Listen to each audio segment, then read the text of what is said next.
So what Kant is attempting to do, as I said, is he's attempting to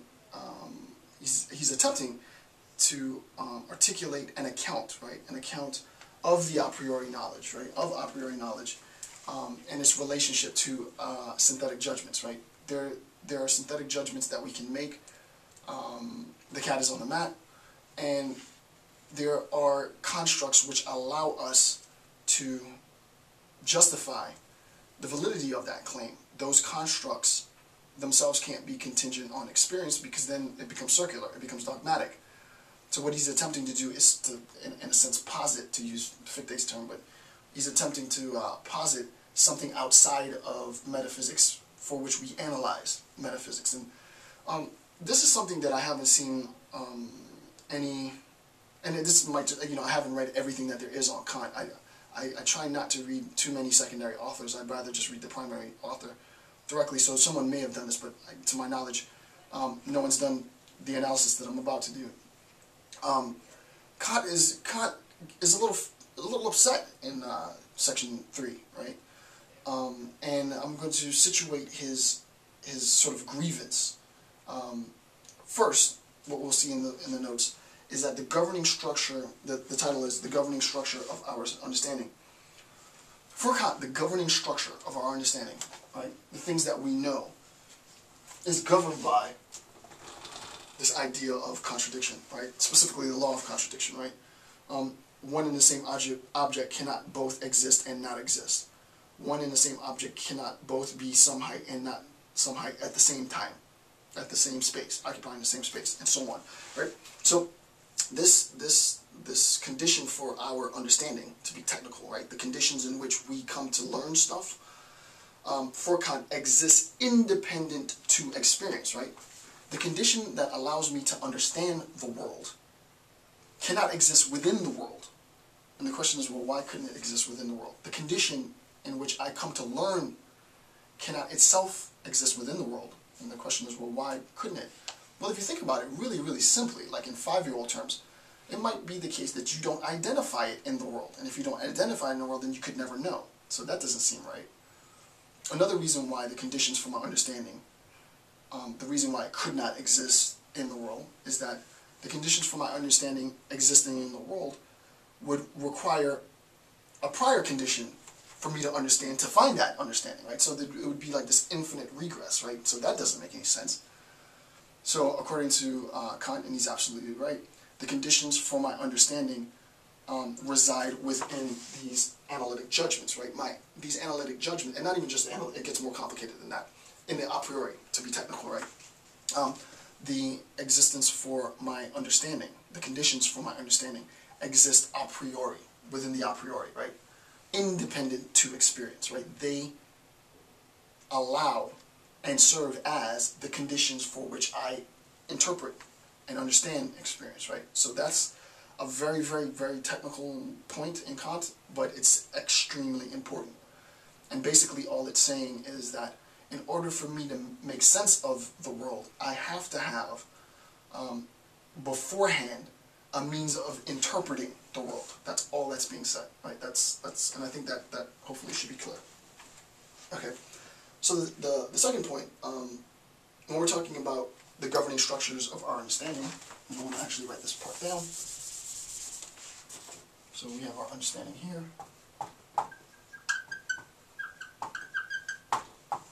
When we're talking about the governing structures of our understanding, it serves as the necessary condition, right? These governing structures of our understanding serve as the necessary condition, which is the a priori, because we know that the a priori is attached to necessity, right? Serves as the necessary conditions for the possibility of our experience. That's exactly what I was saying before. So how do you make sense of this? I'll give you a very, very simple example. There has to be in me, and I will give you a subjective example. In me drinking some tea and saying that this tea is too sweet, right? My experience of the sweetness of that tea presupposes a mechanism in which sweetness can be distinguished. The determination of sweetness doesn't come after the experience of sweetness, right? The condition to determine, rather, the condition to determine sweetness, right? The condition, and this is very technical. I hope this is clear because it's not easy to present, so I hope it's clear. If we're talking about the sweetness of something, the condition in which I can make that determination on things sweet has to exist prior to me actually tasting something, right? So I taste something and I say, oh, that is sweet. The reason why I say, oh, that is sweet, is because I have already had, built within, sort of hardwired within my biology, an ability to determine things which are sweet and things which are bitter, or things which are sweet and things which are less sweet, and so on. Right? There's already that ability there. So, in Kant, when we're talking about sort of the structures of our understanding, these structures of understanding serve as a condition, right? They serve as a condition in which we are able to experience the world, right? Our experience of the world, our experience of any of the five senses, is itself contingent on a structure which allows that experience to be registered. So a very, very simple example. If I have a hearing impairment, I physically cannot interpret sound waves, right, and make sense of sound waves. And my lack of that interpretive ability doesn't deny the fact that there are sound waves in the world. There's still sound waves in the world, right? Sound waves exist. It means that I cannot experience that existence, right? So once we recognize that our experience of the external world is the foundation on which we build our knowledge, then we recognize, as Kant has said previously, as I've said previously, that experience is the foundation of our knowledge. It sort of emerges from that, but it is not the origin of our knowledge, right? The origin of our knowledge is, and I don't want to jump the gun, but it really is this, as I was saying before, this dialectical relationship between what is given and presented from the world and and the a priori conditions in which I can make sense of that given.